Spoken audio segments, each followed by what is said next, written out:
What's going on, guys? Welcome to Everything Always. My name's Michael Roman, aka All Fires. Now today we have a huge update from none other than Daniel RPK regarding the casting grid for the upcoming Avengers 5 Doomsday, and it reveals the casting for a character we're going to be introduced to enduring the Fantastic Four, which really changes the complexion of what the plot might look like enduring that film. It also confirms some things that we had heard about what's happening in the Fantastic Four film and how that movie will end. We're going to break down this latest update for the casting grid for Avengers 5 Doomsday and this brand new casting for a Marvel character we're first going to see in Fantastic Four and will be much older by the time we catch up with them in Avengers 5. But first, if you could grab the subscribe button. We do daily Marvel content at the channel, and that's all we do. Everything from official Easter egg breakdowns, trailers, and reviews to the occasional industry insider report and everything in between. So if that sort of thing's for you, hit the subscribe button, leave a comment down below. That automatically enters you to win our ongoing PS5 giveaway. The next one is next month for What If. So now, again, all you got to do is be a sub, leave a comment. If you want, stick around to the end of the video. We get into all the giveaway stuff again there. Now, the details of today's scoop are super curious, and it looks like we may be headed for an enormous time jump in between the events of the Fantastic Four and where that movie ends, and when we pick up with the MCU again in Avengers 5. The latest coming from Daniel RPK, you guys can follow him over on Twitter at RPK News, is this, quote, according to a casting grid they did for Avengers 5, they're casting a 10 to 13-year-old Franklin Richards for a major role in Doomsday. He then adds, in the Fantastic Four, Franklin Richards is only 4 years old. Okay, a lot to unpack here. We'll start with the parts of this that are not new reveals. We already knew two things. Number one, that the Fantastic Four were going to be in Avengers 5 Doomsday. It's one of the first things we learned from a Production Weekly post about the pre-development on that film. There they were, the Fantastic Four listed right alongside Robert Downey Jr., so obviously in and part of the film. Kevin Feige confirmed that as well. We also know that Franklin Richards is a part of the Fantastic Four film, as the name First Steps works to imply his first steps, and we already saw some leaked footage of them on set with Sue Storm holding him as a baby. Now, what they're implying for the age here is kind of interesting. Again, Daniel RPK is one of the more trusted industry insiders when it comes to this sort of stuff, so I'm in no way trying to debunk this, but just trying to clarify what he might have actually meant. According to a casting grid, they're casting a 10 to 13-year-old Franklin Richards. So he's applying that the age of the character, not the age of the actor, is going to be in the 10 to 13-year-old range, and that he says in Fantastic Four, he's only 4 years old. Again, that's the age of the character, not the actor playing them. That's an important distinction because they could be casting, say, a 10-year-old to play a much younger 6-year-old. They do that all the time with actors, especially for kids. So it's more specific about the character's age and the time gap between being 4 when the Fantastic Four ends and when we pick up in Avengers Doomsday. Now, at first we thought for sure that the Fantastic Four would end up coming over to the 616 and by the end of that film. How else are you going to unite them with the rest of the heroes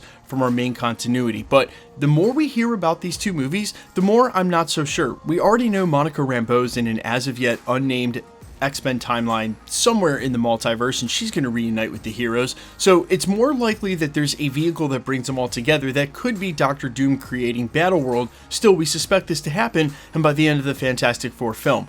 But what could account for this age gap, if it's not an actual huge jump on Earth in between the end of Fantastic Four and then 7 years forward in the MCU, is that they could still just be in their universe, and he could age at a different time and rate than the events that are happening on the MCU, again, because it's across the multiverse.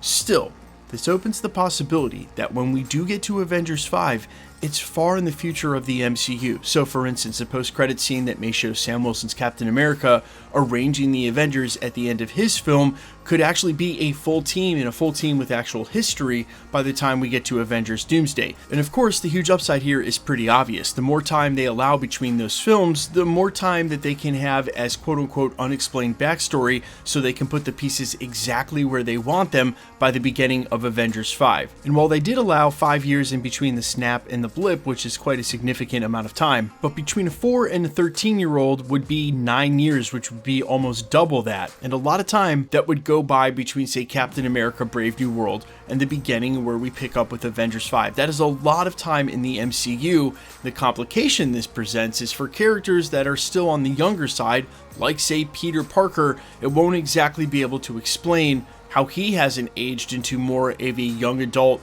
older man at that point, instead of the older teen that he is now. And there's a reason I use Peter Parker specifically as an example, is because there's not going to be too much time that passes with his story, or maybe only a couple of years. Otherwise, it just won't make sense to pick up with Peter Parker somewhere, say, 7 or 9 years down the road, when at that point he's in his late 20s and almost 30. I think more likely the case, so they can keep his continuity, it'll be a rather close storyline. That's why I think a huge jump in the MCU is more unlikely than the Fantastic Four simply staying in their timeline by the end of that film instead of coming to the 616, and it's something like the creation of Battleworld that brings them all together. That way they could reconcile a much older Reed Richards if they need him for the narrative. Again, the Russos have so much work to do with this script, and it becomes a lot easier for Steve McFeely while he's writing this if he can simply check in and be like, hey, can we get this character here? Even 4 or 5 years can change a lot in who and what a character is and what has happened in that backstory. Remember, that's about the time between the snap and the blip. It's not a totally uncharted territory for Marvel to go with these huge jumps. It's just that, again,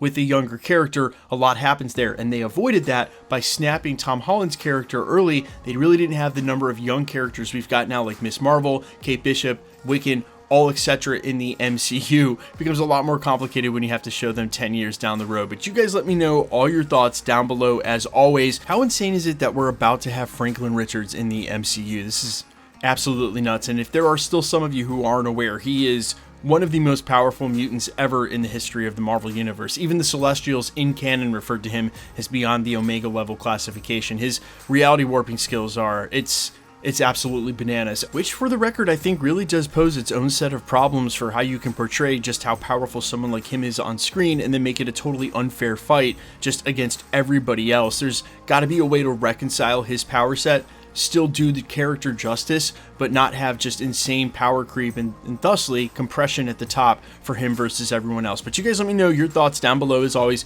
Quickly, let's get into the giveaway stuff before I let you go. Okay, we're still giving away PlayStation 5s at the channel, and we're still going to do that until the PlayStation 5 Pro comes out, then we'll switch over. We just gave one away for the finale of Agatha All Along, and we have another one coming up for the finale of What If, which goes live next season. Next year is actually going to be a banger, because we give one away with every Marvel release, and next year there's at least 6 or 7 of them.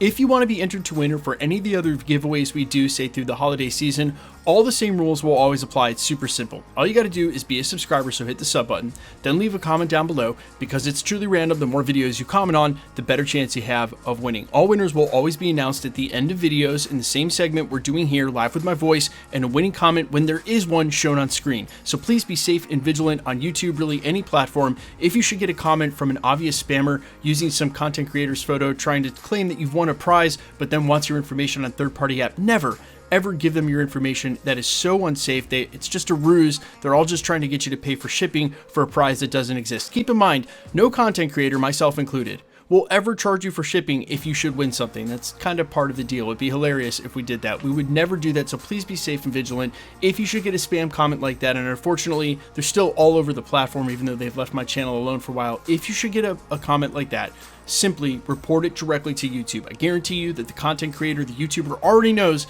and by reporting it to YouTube, they will delete it even faster and the account. So not only has the comment gone from the page and you're helping that content creator out, but everywhere they've commented across YouTube will also now be gone. You're really just doing the entire YouTube community a service. The best way to keep up with the content at the channel has always been to hit the notification bell with all notifications turned on. And as always, if you like today's video, I'd appreciate it if you'd hit the like button. My name is Michael Roman. You can find me in a couple of places, Instagram and Twitter at I'mFires. You can also find me on Spotify, YouTube, Amazon, Apple, iTunes, under the name AllFires. And while I sincerely appreciate you checking out my music, thanks for checking this channel out. Stick around. We'll be posting again real soon.